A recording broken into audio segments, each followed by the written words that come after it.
Hello, friends. Welcome back to Colliding Worldviews. If you did not see my first episode with this guest, who I have with me in this one as well, make sure you go and watch that one. We were talking about the New Age movement. Here in this episode, we're talking about a man named Richard Rohr and his book called The Universal Christ. Now, at face value, that kind of sounds like it might be a good book, but until you read it, you will not know about the many flaws that are in it and how much damage this could do to a person's beliefs if they understand what they believe and why they actually believe it. Very dangerous book. I just read my guest's article on it, and it's a great article. I want you to go to christiananswersforthenewage.org to read it. But my guest here, once again, is Marcia Montenegro. She has a master's degree in religion from Southern Evangelical Seminary. She's an expert on the New Age and everything that falls underneath that. Let me give you just a little bit of her background here. She practiced as a professional astrologer for 8 years. She was involved in the New Age, occult, and Eastern beliefs and practices, including inner light consciousness, Tibetan Buddhism, Zen Buddhism, Hindu teachings and meditation, and psychic development classes. She also did and was involved in past life regression, numerology, tarot cards, spirit contact, seances, astral travel, and received a spirit guide through a guided visualization. Marcia, it's great to have you back here on Colliding Worldviews once again. Hi, Tony. Thanks for having me back. It's great to have you here to inform our audience about this. Marcia, when I read this article called "Who Do Men Say That I Am?" an evaluation of Richard Rohr's The Universal Christ, this is bad. Not only out of whack theology here, but he totally rewrites not only history as a revisionist, but obviously takes a ton of Bible verses out of context in order to fit what he's trying to say. That is very dangerous, much more dangerous than just saying, oh, I'm not involved in religion. I don't look to any religious book. I'm just spiritual. That I would be more okay with that than the book that this man has written. A whole lot of issues here. Who is Richard Rohr, and why should we know or care? Yes, Richard Rohr is a Roman Catholic. He has a center in Albuquerque called the Center for Action and Contemplation. He's a Franciscan monk or friar, and actually I think maybe he's a priest as well, but his role is mainly through this center that he runs. He lectures widely all over. He's been to lots of places. He has written lots of books. This book, The Universal Christ, is just his latest book. He's written at least a dozen other books, I think actually more than that.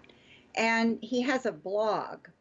Now, the thing about Richard Rohr is that he's seen as a Christian because he's Roman Catholic, and because he will say, I believe in the Bible and I affirm the beliefs of Christianity. And so people kind of give him a pass. And even when he's explaining some of his ideas on podcasts or in his blog, people are either not discerning enough to see the problems or they're okay with it. It's hard to understand really why his ideas are being accepted as Christian, as compatible with Christianity.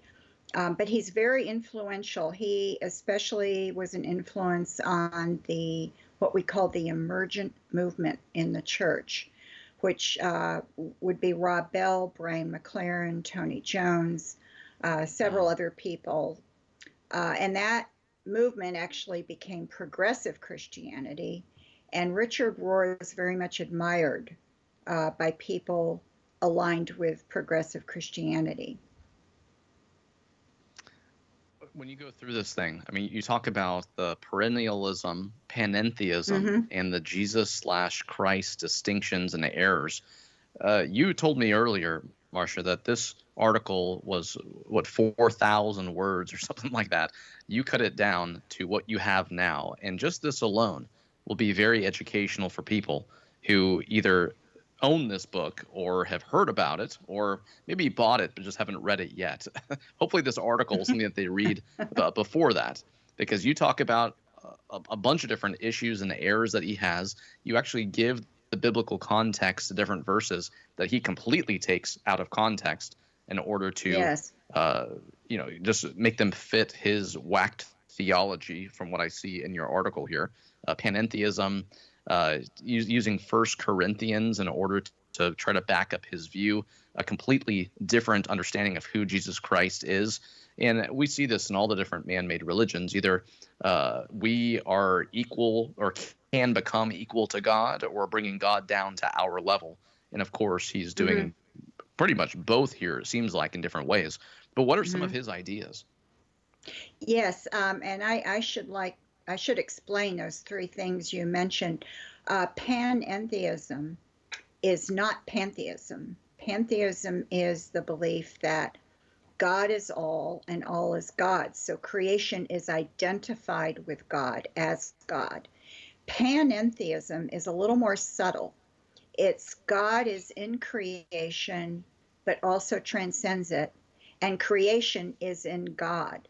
And so God is technically a part of creation, although panentheists will say sometimes he's still distinct from it. But that, of course, is illogical. How could God be in creation?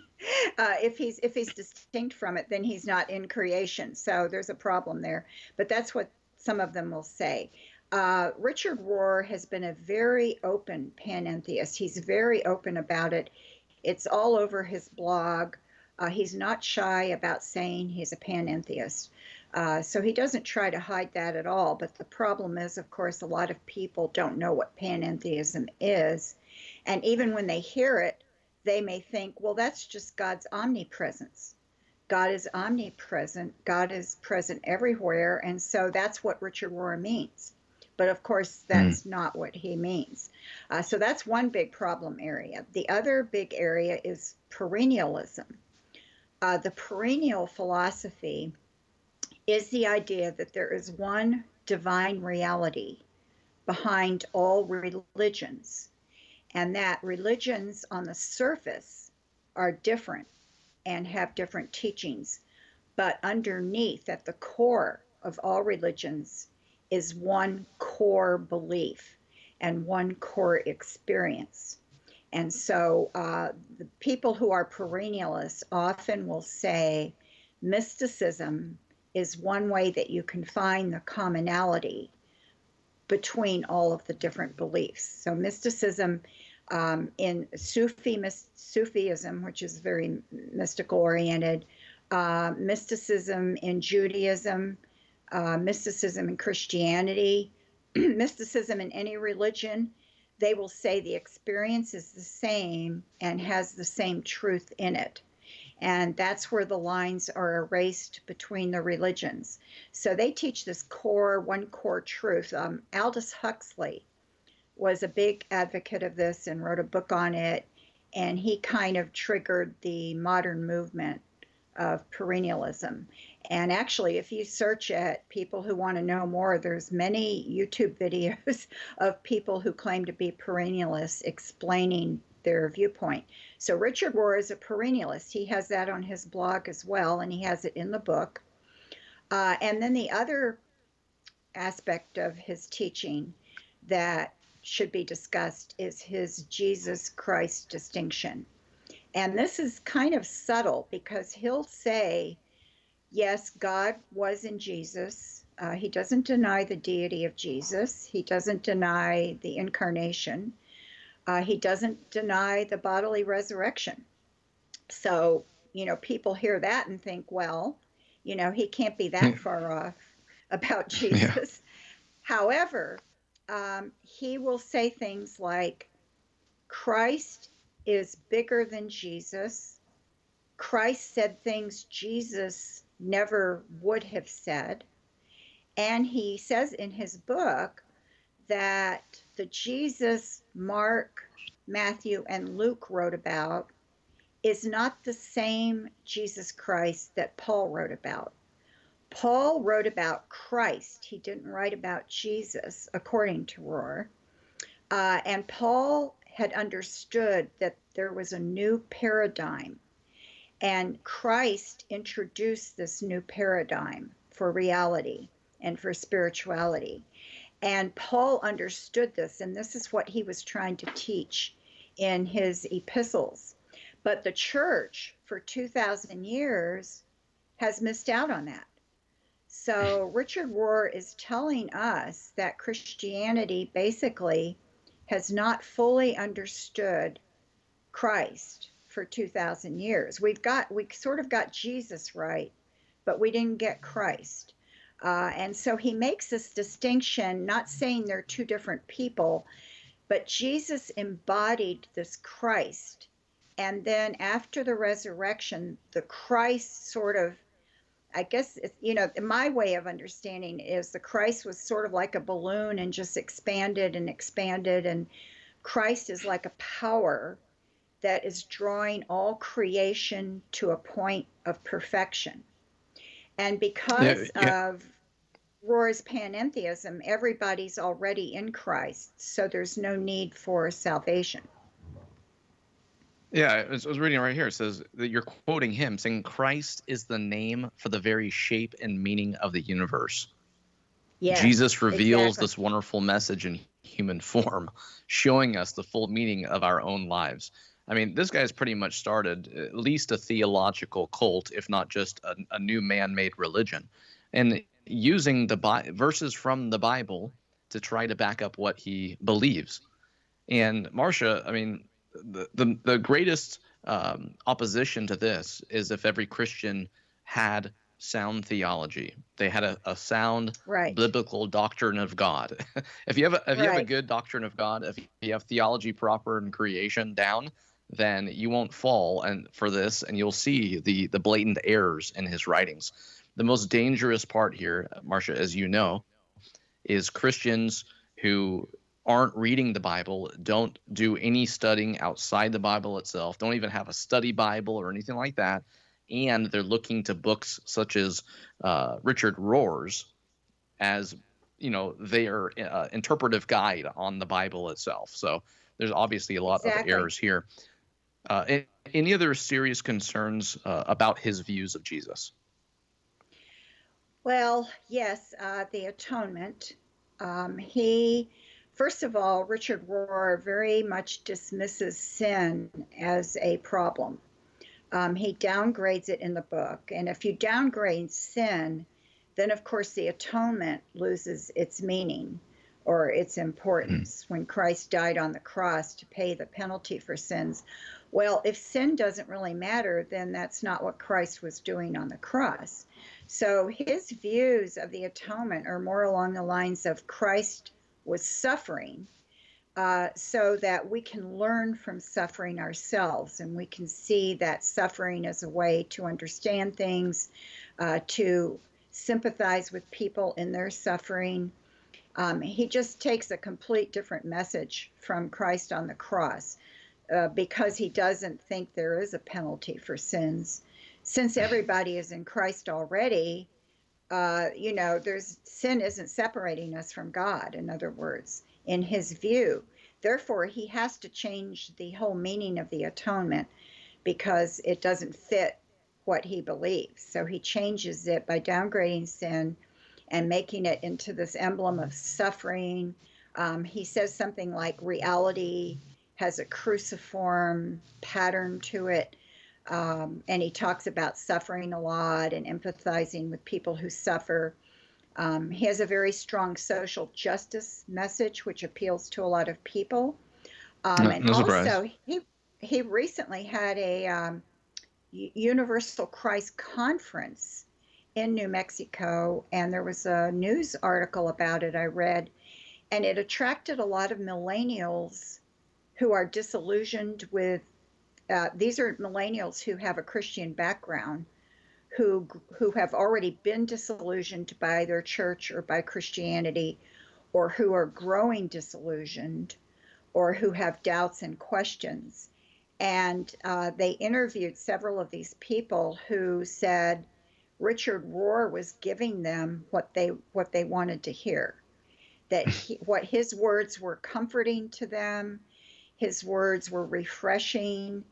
It seemed to give them answers. And of course, if you are rejecting the Jesus of the Bible and you're looking for some other kind of Jesus, Richard Rohr's Jesus will be very, very comforting because it's a non judgmental Jesus. And it's just a Jesus who's okay with everything and everybody and no worries. You're A OK.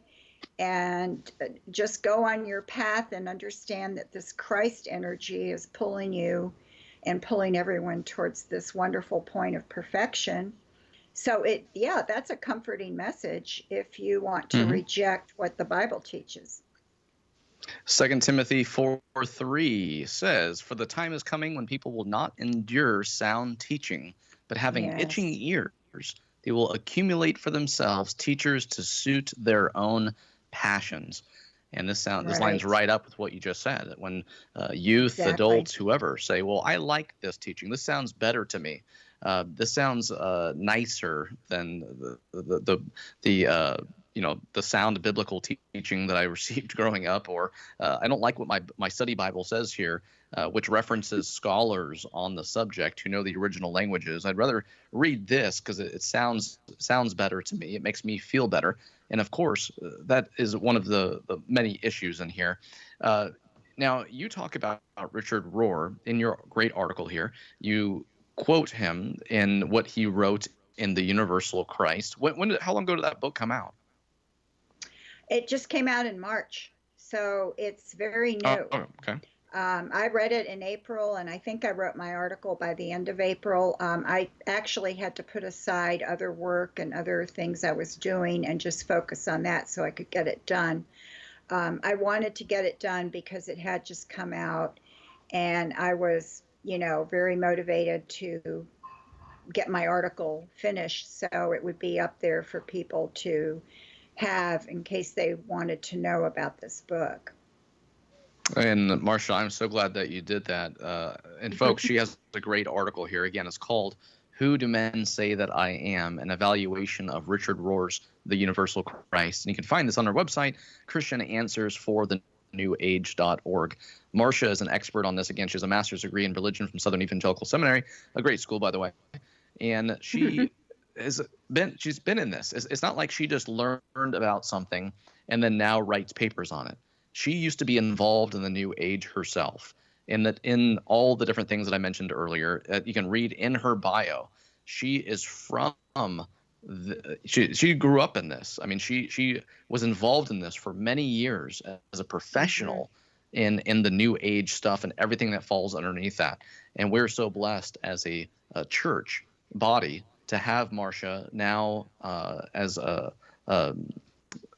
sister in Christ and as someone who knows the gospel, who knows the ins and outs of the New Age movement, and now knowing the truth is pointing out and spotlighting the errors in the New Age movement and all the different things that people believe, thinking that, well, I'm not religious, I'm just spiritual. This is better than religion.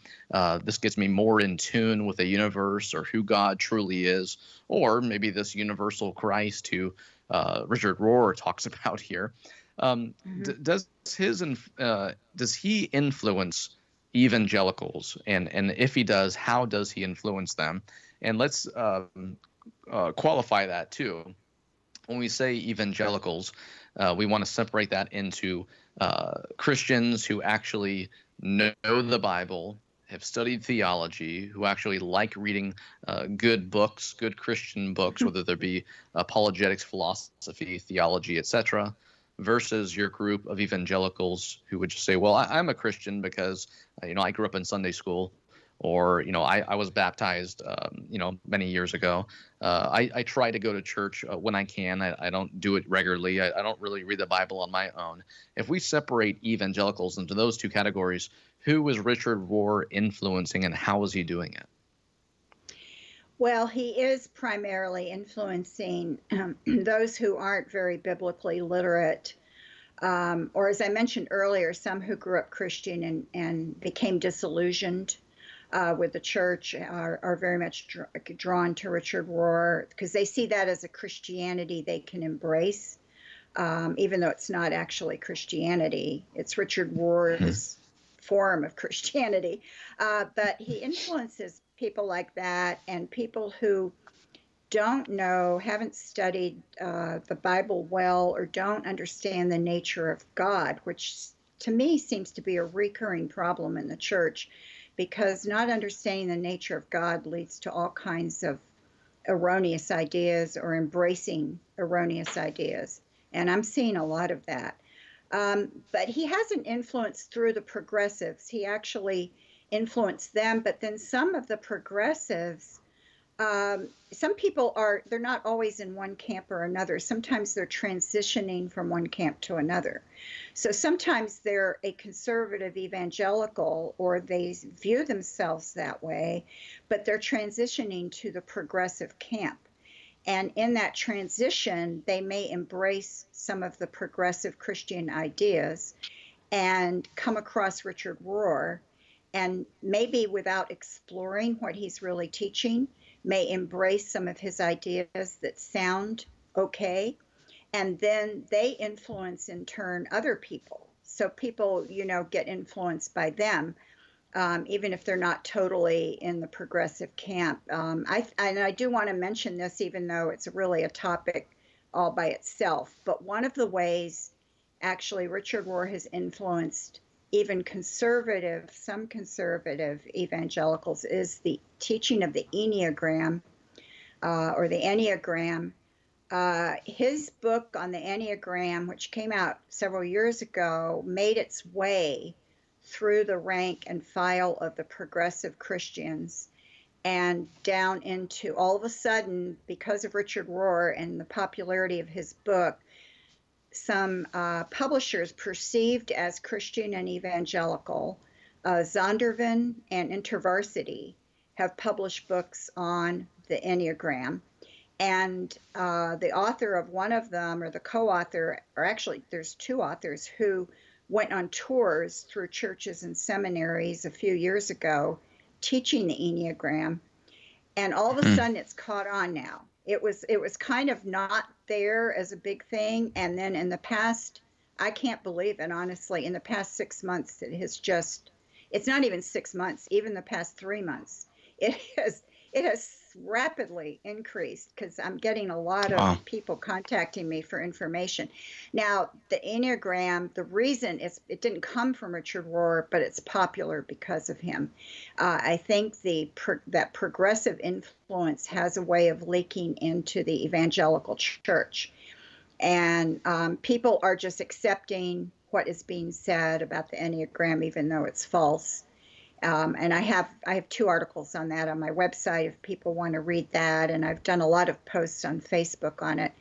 So here again, we have an influence. It's almost like he's a hidden influence because people see these things, but they don't know where it's coming from, and they don't know that behind all of this, there's this man named Richard Rohr. A lot of people may not have even heard his name.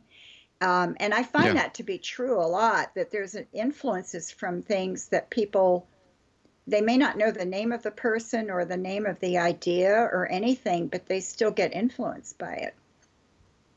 And he's just one of the newer influencers out there. I mean, they come and go over the years. If you have been a Christian for a decade, 2 or 3 decades, there's probably a number of people who you could sit down and name who have just been the latest fad amongst nominal Christians and people who think that there's no problem combining the Bible with spiritual quote unquote books that are the hottest sellers and stuff. We only have a couple minutes left, but the ideogram or whatever please explain that for people. In a way that if they don't go read any articles on it, they will know at the end of this episode what they need to be looking out for. Sure. Yeah, I should do that. The Enneagram is a diagram, and it's made up of 9 numbers, and then it has lines that are drawn from one number to the other. And the idea is that you fit into one of these numbers. And once you figure out which number you are, then supposedly it will. I've seen all kinds of claims for it.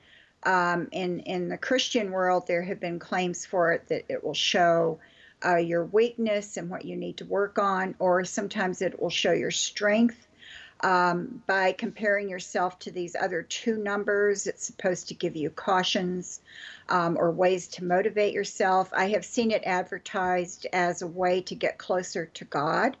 I've seen it advertised actually as a spiritual tool. And in fact, one of the Enneagram books is called The Sacred Enneagram. It's by Christopher Heuertz, Heuertz. He makes a lot of spiritual claims for it. And this is just a diagram of arbitrary diagram of 9 numbers, which actually goes back to a man named George Gurdjieff, who was not a Christian. He was a mystical, esoteric teacher who had a large influence on the New Age. And Gurdjieff and his student, Uspensky is really the one who developed the Enneagram. And from there, it went through actually New Age teachers. And it was in the New Age for a while until Richard Rohr wrote his book. It was really just a New Age tool. I knew about it when I was in the New Age. And there's no basis for it, no scientific basis for it. There's not even a good psychological basis for it. So the problem is that it's been promoted as having Christian origins. And that is completely false. It has no Christian origins at all. And of course, if people don't check out those claims, they will fall for it very easily. Right. Marcia Montenegro, it's been a blessing to have you here. Again, friends, check out her website, ChristianAnswersForTheNewAge.org. Also, check out Who Do Men Say That I Am, an evaluation of Richard Rohr's The Universal Christ, a great article that Marcia took time out to write for us, and it has a whole bunch of great info in there explaining why he is wrong, not just saying that he's wrong, and giving you the actual true interpretation, biblical interpretations of the verses that he takes out of context. Marcia, thank you so much for being here once again on Colliding Worldviews. Thank you very much, Tony, for having me. I enjoyed it. Amen. Thank you. And friends, check out her website, get all these articles saved to your computer, read through them, especially if you or anyone that you know is involved in the New Age in any way. Thank you so much, and we will see you next time here on Colliding Worldviews.